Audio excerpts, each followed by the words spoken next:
Could Diddy, once one of the most powerful men in music, be home for the holidays, despite a federal conviction? That's the question shaking fans, critics, and even legal experts to the core. Because right now, sources close to the cases, reported by TMZ, suggesting something that sounds almost impossible. Diddy could walk free by Thanksgiving, or even earlier. But how is that even possible? He's been convicted under a federal law. He's behind bars. His name has been dragged through headlines about abuse, drugs, and coercion. So how could a man so publicly disgraced, so deeply implicated, be preparing for an early release? The answer lies in the details, the legal technicalities, the optics, and maybe, just maybe, the power of the name Diddy. Keep in mind, this analysis comes from a TMZ report and reflects their sources and legal interpretation. But the implications, they're very real. Let's break it all down first. Let's separate the facts from the frenzy. Diddy, real name Sean Combs, is convicted under the Mann Act, a federal law that criminalizes the transportation of individuals for illegal sexual activity across state lines.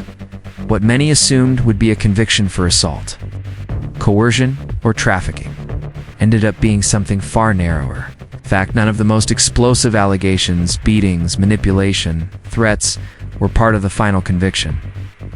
No, charges that stuck were about prostitution, not violence, and that stunned people because, in the court of public opinion, Diddy had already been found guilty of far worse.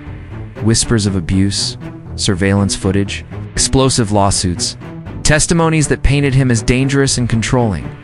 But in the eyes of the law, he was convicted of crossing state lines with prostitutes. That's it. So how did the justice system come to such a limited verdict? What does it mean for what happens next? Now here's where things get even more intriguing. Sources claim that Diddy is currently enrolled in two separate programs behind bars: a domestic violence course and a drug rehabilitation program. These programs are standard offerings for many inmates. But the question is, why is he enrolled? After all, Diddy wasn't convicted of abuse, wasn't convicted of drug crimes. So on paper, he doesn't need to be there, and yet, here he is, sitting in those programs, participating. Some say it's damage control. It's a way to show the court that he's on a path toward rehabilitation, that he's taking responsibility. If it wasn't required, others say it's genuine. That beneath the celebrity image, the private jets, the luxury, Diddy might finally be coming to terms with parts of his life that were spiraling out of control. Either way, there's no denying. This, judges notice. They like to see inmates take initiative. They like to see someone actively working to improve themselves before sentencing. And if that earns him a lighter sentence, well, mission accomplished. Here's where things get murky. Because the trial may have cleared him of certain charges, but the public didn't. During testimony, witnesses described violent outbursts, control, rage, emotional abuse. There were disturbing stories involving women, staff, and even friends. It created an image, a chilling one, that stuck in people's minds. And that's a problem for Diddy, even if he technically walked away without convictions on those counts. See, once an image like that takes hold, it's hard to shake. The public stops caring about the legal jargon. The nuance of not guilty fades. What remains is the story, and in that story, Diddy became a villain. But here's the twist. The law isn't ruled by public opinion, and that's exactly what might work in his favor. In a surprising twist, the judge overseeing Diddy's sentencing made an unusual request. He asked prosecutors to provide a list of past cases, similar ones where a man who hired prostitutes, commonly known as a John, was actually sentenced under the Mann Act. That might not sound like a big deal, but it is. Because in most Mann Act cases, it's the traffickers who get charged, not the clients. Prosecutors go after the people running the operation, not the ones using their services. And now, the prosecutors are struggling, because apparently, there aren't many, if any, precedents like this. That puts them in a tight spot.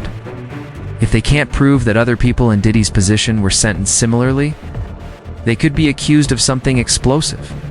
If Diddy's defense team has one powerful card to play this, They're calling it selective prosecution.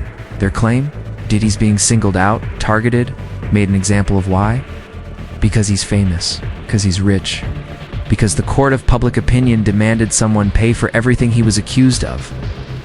Even if the jury didn't find him guilty of those specific things, and if prosecutors can't find any similar, Mann Act cases with actual jail time for the John, that defense argument gains teeth. It's no longer just about whether Diddy broke the law. It becomes a question of fairness, consistency, equality under the law, and judges. They don't like setting unfair precedents, especially not ones that could be overturned on appeal. Let's get to the numbers. Diddy faces a maximum of 10 years under the Mann Act. But here's the truth. He's not going to get 10 years. He's not even going to get 5. Even prosecutors are saying 4 is a stretch. Most legal analysts expect something closer to 1 to 2 years. And here's the kicker. By the time he's sentenced in October, he will have already served nearly a full year in custody. That matters. It's because when it comes to sentencing, time served counts. Especially in cases like this, where the charges, while serious, are not violent, and the defendant is showing signs of rehabilitation. So where does that leave us? It sounds wild, but it's true. If prosecutors can't show legal precedent, if the judge agrees, the sentence should match past cases. If Diddy's legal team successfully argues for time served, then yes, he could be out by Thanksgiving. Or even earlier. Some insiders are whispering that a deal might be quietly brewing behind closed doors. That Diddy's lawyers are negotiating a plea that involves no more than time served, probation, and monitored rehabilitation. And if that's the case, he could be home for the holidays, walking free, rebuilding his image, one headline at a time. But that's not the whole story.